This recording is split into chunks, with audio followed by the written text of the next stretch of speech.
Welcome back to Low Expectations in Public Education. Today we're bringing you a third in a series of entries looking at what we're calling fun accounting. And today we're going to be looking at minor capital fund adult education. Once again, the same time frame we were looking at before. Here we have 7 total transactions. Once again, 0 purchase orders. So the first step in the purchase procedure has been missed. No internal controls and no pre-approval of any of these purchases. Total expenditures, $62,000, almost $62,500. And here are some of the 2 codes that we'll be looking at more specifically. And notice it starts with a 4,500, which aligns it to the minor capital fund, adult education. And this is also a fund that would not be listed on your budget documents, as we only list the 1,000 and 1,500 fund codes. So these would be outside of that normal budgeting procedure. First one right here, as you can see, has to do with other professional services system-wide with capital renewal and renovation.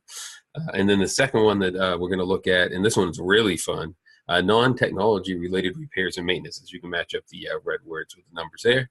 And then the third one we'll look at is this is actually, it looks to be how it should be coded. We have a general fund in our budget document. You see this is capital outlay planning and study.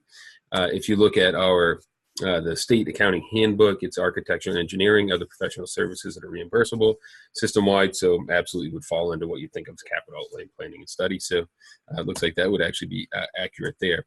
So if we actually go ahead and start to take a look at some of these, we'll see that here we have 4 different transactions. They have the first code that we looked at here, so minor capital fund with adult education, capital renewal and renovation. These are for minor, so this isn't for building replacement or additions or what have you, which is interesting when we look over here because this is work done for the McGraw-Weatherby project. I actually happen to be the chair of the building committee at the time of this as we're looking at this project, and these are anything but minor updates that we're looking at. We're not replacing a boiler or a roof or what have you. And you'll see that they all have to do with that, and they have the coding of 04043.10 or specify McGraw-Weatherby. And a total of $40,816.39 spent in this way. As the chair of the building committee, I look back over my notes and my meeting minutes, and I failed to find the date in which this changed from what it originally started, as you'll see here, as a K through 5 project. That's improve our K through 5. Somewhere along the line, it went from K through 5 to adult ed. I also wasn't able to figure out or remember any of those conversations where there may have been conversation about how integrating our adult learners into our K through 5 environment may be beneficial to our youngest learners.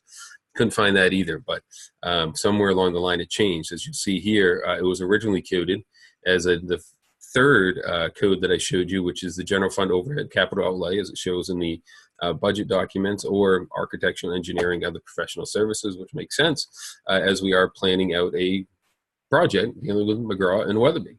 Now here we only have $4,602.53. So if you look at the total of about $45,000 spent, a little between 85 and 90% of that looks to be coded towards adult education minor capital improvements, which is quite interesting. See how fun this can be, but it gets better because here's where it gets really, really fun, because when you look at this next one, you will see that we use the second 4,500 count that I talked about, which is your capital fund adult education, capital renewal and renovation, non-technology related repairs. And I think we all agree that this is a non-technology repair as we replace the superintendent's roof.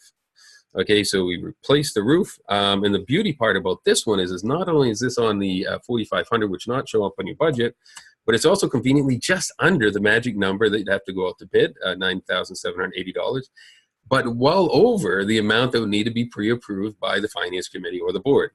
Once again, as you can see, look to your left just a little bit right here, you'll see, as with all these, no purchase order. So no approval at all on this one before it was done. Well, hopefully you found this to be fun, and until next time, we want to keep these short. We do thank you for joining, and we will be back soon.